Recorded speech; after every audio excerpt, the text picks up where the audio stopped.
Salmo 145, e nós vamos meditar nos versos 18 e 19. De vez em quando nós vamos dar uma passeada pelos outros versos que compõem este salmo tão bonito. Verso 18 diz: perto está o Senhor de todos os que o invocam, de todos os que o invocam em verdade. Ele acode à necessidade dos que o temem, atende-lhes o clamor e os salva.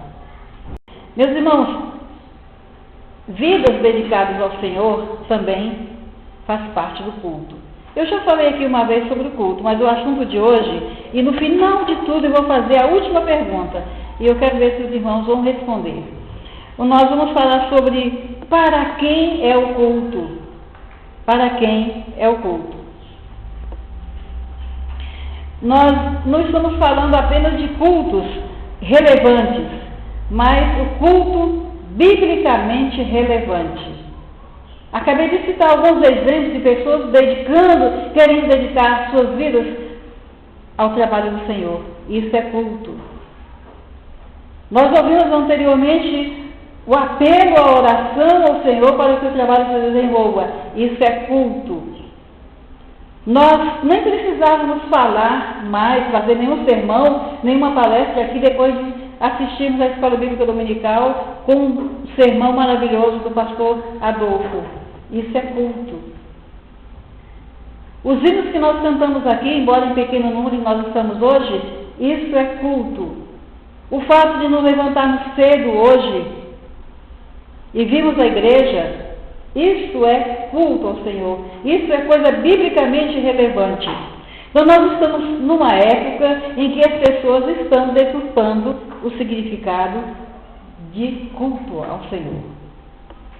Nós vivemos numa época em que nós estamos colocando o homem como centro do nosso culto. E este centro direcionado ao nosso bel prazer, a nossa vontade de aparecer, a nossa vontade de ser carismático, de juntar pessoas para chamar a atenção. E o culto não tem essa relevância bíblica. O culto é algo mais. Nós precisamos ser incomodados a respeito do verdadeiro sentido da palavra culto. Quando crianças, nós ouvimos falar: onde você vai? Nós vamos assistir ao culto. Para quem falava corretamente, né? Mas para quem falou, vamos assistir o culto, na linguagem vulgar, Deus nem olhou essa parte aí. Nós já ouvimos e repetimos sobre isso. Mas o melhor vestido, o melhor sapato, o melhor dia, sempre foi o dia do Senhor. Então nós estávamos muito motivados, sempre motivados para virmos à casa do Senhor. Agora, uma observação. Se eu passar as mãos do irmão Daldir 50 centavos, ele vai dizer: mas o que é 50 centavos? Mas como a gente conhece o irmão Daldir, que ele valoriza tudo, 50 centavos, tudo bem. Aí ele faria assim: não, leva, dá de oferta. A primeira coisa, não, dá de oferta. Quando o crente está com o coração nas coisas de Deus, no culto a Deus. A doutora Danícia, e que é costume da nossa igreja, sempre pagar a gasolina daqueles que vêm aqui, isso desde criança nós sabemos disso, nenhum pregador que vem aqui é pago para pregar, isso é um costume que a igreja tem, dar o dinheiro da gasolina, se for perto é R$20, se for um pouco mais longe 30, se for em Sobradinho é 50, se for em Lusiânia é 50, mais ou menos isso aí. Mas a doutora Danícia, quando nós fomos dar o dinheiro da gasolina, nós sabemos que ela não precisa, mas a quem honra, honra, e ela estava fazendo o trabalho do Senhor. Ela disse: não quero ver, não quero. Aí o Aloysio disse: para a gasolina que a senhora gastou. Ela disse: meu carro não usa gasolina real, então também não serve. E ela pegou o envelope e dedicou aquilo de oferta para o Senhor. E vai aparecer nos relatórios a oferta avulsa, como oferta avulsa. e ela devolveu de oferta. O irmão Manuel tem feito várias vezes essa atitude de outros pastores que têm passado por aqui, porque eles estão sempre antenados no reino de Deus. Isso é culto. Tudo que nós fizermos para glorificar em primeiro lugar o nome de Deus, isso é culto.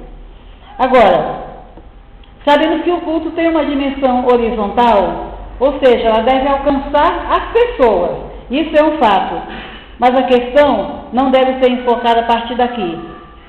Para quem é o culto? E qual o propósito do culto? E quais os elementos constitutivos do culto biblicamente relevante? Por quê? Isso leva-nos a pensar assim, nós estamos com poucos, os bancos estão vazios, que culto desanimado. Quem está desanimado às vezes é o nosso coração. Jesus já disse que onde tiver 2 ou 3 reunidos em meu nome, eu estarei no meio deles. Então, passando da oferta de 50 centavos, agora eu dou R$500 para a Rosângela, num cheque de R$500. Certamente ela vai lembrar disso por muito tempo. Aí ela vai ser grata por muito tempo. E os 50 centavos? Meus irmãos, não há maior motivo de fazermos a nossa presença no santuário, estarmos presentes aqui, porque a nossa vida custou um preço muito alto. Não foi 50 centavos, não foi R$500, mas custou uma vida preciosa, que foi de Cristo. Então, só o motivo de sermos salvos por Jesus Cristo, só o fato de lembrarmos que nós somos livres do fogo do inferno, já é motivo suficiente de eu me levantar de manhã cedo, ou faça chuva ou faça sol, e venha à igreja. Ou doente, ou sadio, ou com problemas ou sem problemas. Há pessoas que dizem assim, eu vou deixar que a minha vida melhore, a minha vida está muito tumultuada de problemas, e quando esses problemas melhorarem, eu vou à igreja. Certo? Não, errado. Aqui é o lugar de recebermos as bênçãos do Senhor.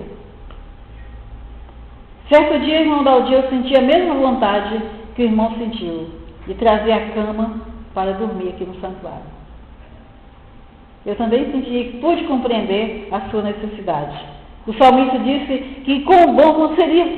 Ele morava num palácio, cheio de riqueza, mas ele dizia que era bom estar no santuário e ali fazer a sua morada, morar todos os dias da sua vida. Mas para quem é o culto? O culto é direcionado horizontalmente para as pessoas, mas o culto é para Deus. Mas essa ideia tem sido esquecida por muitas igrejas, por grande parte do povo de Deus. O culto é para Deus. O culto não é para ninguém. Só Ele merece toda a honra. E a maior relevância do culto bíblico está em Deus. A sua essência é Deus. O culto biblicamente relevante põe em foco o nome de Deus. E assim, Deus em nossa vida, Deus em nosso cântico, Deus em nossas orações, Deus em nosso andar, em nosso falar, em nossas atitudes, em nosso olhar, dentro do nosso espírito de querer aprender mais e crescer e levar a palavra de Deus aos outros. Isso é culto. E quem está todos os dias agradecendo por sua salvação, não tem coragem de vir, porque é daquele santo dos santos, o lugar onde Deus escolheu para a sua casa de oração, que parte o verdadeiro culto. Porque nós estamos juntos em assembleia de reunidos para levarmos a Deus um canto, uma oração, uma adoração. Mas o propósito do Salmo 145 é de glorificar a Deus em tudo. E aqui vem vários motivos. Nós podemos falar do poder de Deus. Todos os dias vem dizer o seu nome. Podemos passar essa ideia de uma geração para outra geração, verso 4. Passar para os nossos filhos o hábito santo de vir à igreja. Há pais que dizem, eu quero dormir um pouco mais. Vai, minha filha, você é mais nova do que eu, você é mais novo do que eu. Vai no meu lugar. Não, o seu lugar está aqui. Ninguém substitui o seu lugar. O Salmo 145 fala em meditação no glorioso resplendor da sua majestade. Meus irmãos, antigamente as ideias eram apenas uma representação mental. Hoje a representação mental pode ser até passada para um data show. Nós não estamos cantando os hinos aqui com data show, vendo aquelas paisagens, e o que a gente sente vontade de subir para o céu, que é maravilhoso. Aquilo é a representação mental da nossa mente, do nosso ser em adoração.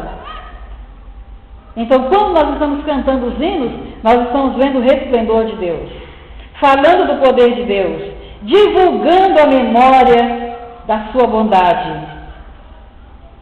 Todas as tuas obras te renderão graças, Senhor, e os teus santos te bendirão. Quem presta culto a Deus é somente aquele que é santo. Nós precisamos atentar para isso. O Senhor é fiel em todas as suas palavras e santo em todas as suas obras. Mas o verso 18 diz: perto está o Senhor de todos os que o invocam em verdade. O culto também, além de proclamar o Evangelho, de fazer com que as pessoas sintam que o Deus está sendo adorado, cultuado, louvado e anunciado, ele é também uma edificação para as nossas vidas. E isso nós vemos no livro de Atos, quando fala da igreja primitiva sendo usada pelo Espírito Santo para a conversão de muitos pecadores. E a igreja primitiva glorificava a Deus, edificava os crentes, anunciava a salvação, e a igreja, e a Bíblia diz, e todos os dias o Senhor acrescentava aqueles que seriam salvos, que hão de se salvar. É uma volta ao que diz em João 17, na oração de Jesus, que nós devemos orar até por aqueles que hão de se salvar. Aqueles que virão para o nosso meio, para o povo de Deus.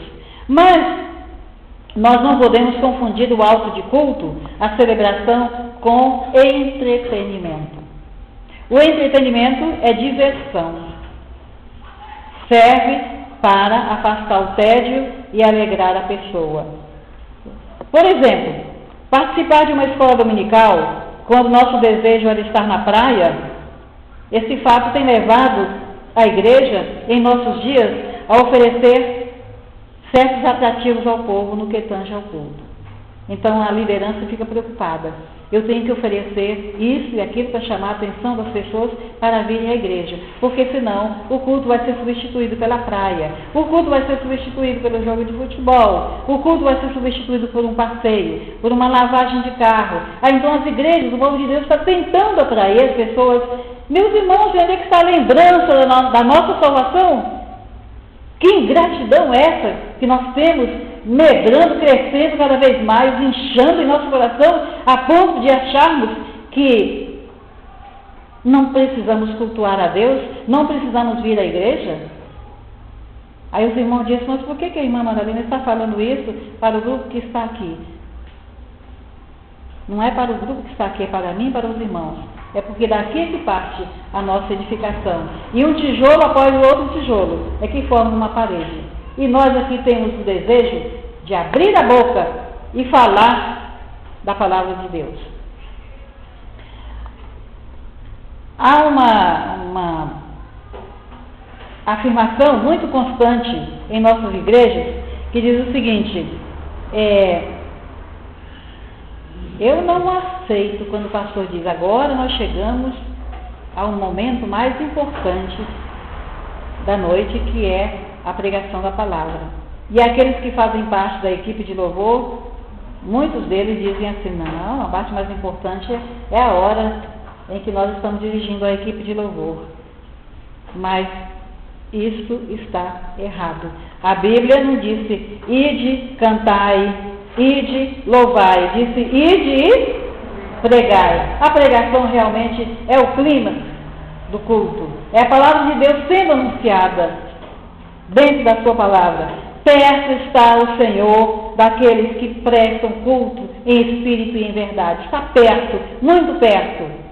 Muitas vezes nós estamos, como disse Isaías lá, o coração longe do Senhor, os lábios pronunciando, louvando, mas o coração está muito distante. este povo honra-me com os lábios, mas o coração está longe de mim. Então, não são esses que prestam culto ao Senhor. Culto é a celebração do acontecimento mais dramático da humanidade, que foi a morte de nosso Senhor Jesus Cristo em nosso lugar. Mas acontece que o ide pregai, nós, embora saibamos que o Evangelho seja pregado pela música, sabemos que a música é importante, que os números especiais são importantes, que as partes que constituem o culto são importantes, mas o importante é a proclamação verbal da palavra de Deus. Mas o que acontece também é que muita gente está também trocando culto e fazendo, como diz assim, uma enrolação espiritual. E algumas ideias de como se faz na liturgia do culto, a ordem do culto, e há pessoas que dizem assim, eu não preciso de ordem do culto, lá quem tem liberdade é o Espírito Santo. Interpretam as coisas de maneira diferente. Certa pessoa chegou para um pastor e disse, na sua igreja na minha igreja não tem ordem de culto, a gente faz tudo voluntariamente. Por quê? Aí o pastor perguntou por quê? Porque lá quem tem liberdade é o Espírito. Quando nós começamos o culto, nós damos liberdade ao Espírito. Aí o outro pastor disse, interessante, a minha igreja é diferente. A minha igreja dá liberdade ao Espírito antes de começar o culto. Então, aquele parênteses que eles abrem, o culto, e ali então vem a desordem total. Quando o apóstolo Paulo nos ensina, tudo se faça com decência e ordem. Então, o que acontece é essa enrolação espiritual, que é uma palavra, como disse alguém, pouco elegante, mas existe de tudo. Os cultos, os cultos, para que as pessoas apareçam. E quem deve aparecer é Deus. É necessário que ele apareça e que eu diminua cada vez mais. Que eu me reconheça cada vez mais um grão de areia na presença do Senhor. Mas o que é interessante também é que algumas das nossas cultuar a Deus é ser fiel a Ele, até a morte se preciso for. Então, o culto para nós é isto, é Deus em foco, a vida colocada no altar de Deus para celebração e para gratidão daquilo que Ele fez por nós. E aí então nós temos esse ardente desejo de estar na casa do Senhor, de prestarmos culto a Ele. Prestemos atenção também, cuidado com as emoções. Há pessoas que ficam trazendo uma outra espécie de culto, oferecendo fogo estranho ao Senhor. Aí fazem com que todas as pessoas entrem em êxtase, em catarse até, que até provocam um desvio de atenção de quem está querendo cultuar a Deus em espírito e em verdade. Então, excesso de emoções, nós precisamos lembrar que nós vivemos em grupo, que nós estamos no meio de um povo, principalmente igrejas que estão situadas na vizinhança. Nós vimos aquele templo ontem, localizado, sumido no meio dos prédios, que não pode sequer fazer uma vigília, como a nossa igreja aqui também não pode, mas graças a Deus nunca tivemos reclamação nenhuma, porque aqui nunca se chegou ao exagero. Mas os profetas menores, e eram jovens, e foram os jovens que mais condenaram e criticaram o excesso de ruído e a maneira irreverente de prestar cultos ao Senhor.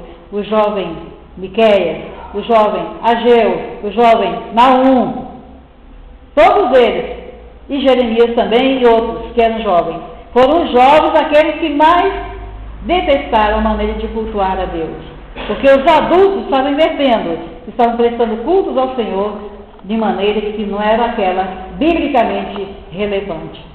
Então, meus irmãos, é hora de nós pararmos e pensar. A glória de Deus está sendo manifestada com a minha atitude cultuante diante do trono de Deus? O Senhor é fiel nas suas palavras, eu estou sendo fiel nas minhas palavras. Perto está o Senhor dos que buscam e que invocam. Eu estou no culto, eu estou perto ou estou longe do Senhor? Eu estou prestando o culto a Deus em espírito e em verdade, ou apenas por um hábito de cantar, por um hábito de orar, por um hábito de estar na casa do Senhor? Mesmo que desde criança as crianças nem entendam as palavras dos hinos, mas é mistério que elas tenham o hábito de vir à igreja.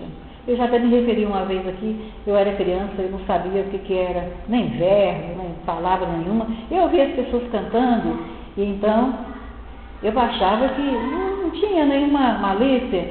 E então alguém brincando disse: Cristo salva o pecador, lavra o negro com sabão. E eu achava que aquilo era estranho, mas era um hino, então eu respeitava que era um hino. Então, além de deturpar o sentido da palavra, colocar certas coisas onde não tem, mas aí depois lava o negro coração. Hoje existem tantas coisas aí que não se pode falar em negro, em preto, em pardo, certo, coisa mais, que até alguns hinos, algumas músicas foram modificadas. Mas em último lugar, eu gostaria só de fazer um comentário sobre o culto. Essa manifestação de adoração ao Senhor. Eu tenho a impressão, meus irmãos, não sei se os irmãos concordam comigo, de que essas pessoas, de que o povo de Deus está se distanciando cada vez mais do culto relevante bíblico, porque não conhecem a palavra de Deus. Eu tenho a impressão que é isso, não conhecem, não leem a Bíblia. Leem trechos isolados. E muito mal as leituras bíblicas quando são alternadas ou quando são colocadas no boletim da igreja. Eu tenho a impressão que isso é preguiça de ler a Bíblia, preguiça de estudar a Bíblia. Meus irmãos, nós estaremos errados se nós estivermos agindo assim. O verdadeiro culto é aquele que eu vou trazer hoje à noite aqui, no sentido de adorar o Senhor. E eu não consigo me esquecer de pessoas, de exemplos que eu vi. Eu posso estar morrendo, mas eu não deixo de ir à casa do Senhor. Nem que as pessoas me levem nos braços, mas estão na casa do Senhor. Então este é o culto biblicamente. E finalizando, eu gostaria de dizer para os irmãos que o que acabei de ensinar, o DCC número 7, que é cuja continuação é na lição de hoje, porque infelizmente a nossa igreja não está na sua totalidade matriculada no DCC da nossa igreja. Então eu peguei os irmãos agora. Nós acabamos de estudar a lição número 8 de 25 de novembro, porque nós tivemos naquele dia as organizações missionárias. E eu disse: esse assunto não pode passar, porque ele é base para o estudo de hoje. E quem quiser completar o estudo de hoje, venha ao DCC. E eu lamento e choro no meu coração profundamente, porque os membros da nossa igreja, na sua totalidade, ficam em casa e não dão o dia todo ao Senhor.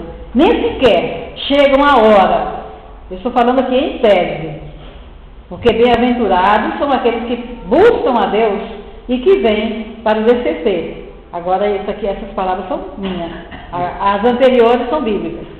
Porque aqui é que nós aprendemos essas coisas. Então, meus irmãos, será que nós não estamos sendo comodistas demais? Acabei de ensinar a lição do DCC número 8 e agora eu pergunto: quantos leram isso aqui? Levanta a mão, quantos já tinham lido? Graças a Deus. Mas seria muito maravilhoso se toda a igreja dissesse: eu já estudei essa lição. Que essa lição sirva para nós, cujo escritor foi o pastor Isaltino Coelho, que é um grande teólogo, ainda relativamente jovem, e que escreve lições e que tem coragem de enfrentar. E que ele me disse pessoalmente que saiu de Brasília, porque aqui o povo tem cabeça dura, não quer aprender a palavra de Deus. E ele não consegue mais ver tanta coisa errada e não poder consertar, porque ninguém ouve a palavra de Deus. Que tristeza, meus irmãos, que tristeza. Mas graças a Deus, que a Igreja Batista do Norte vai continuar sendo rocha, firme na palavra de Deus, cujo foco é Deus, e o nosso culto é Deus. O nosso motivo é a gratidão E a nossa razão é a salvação em Cristo Jesus. Que Deus nos abençoe.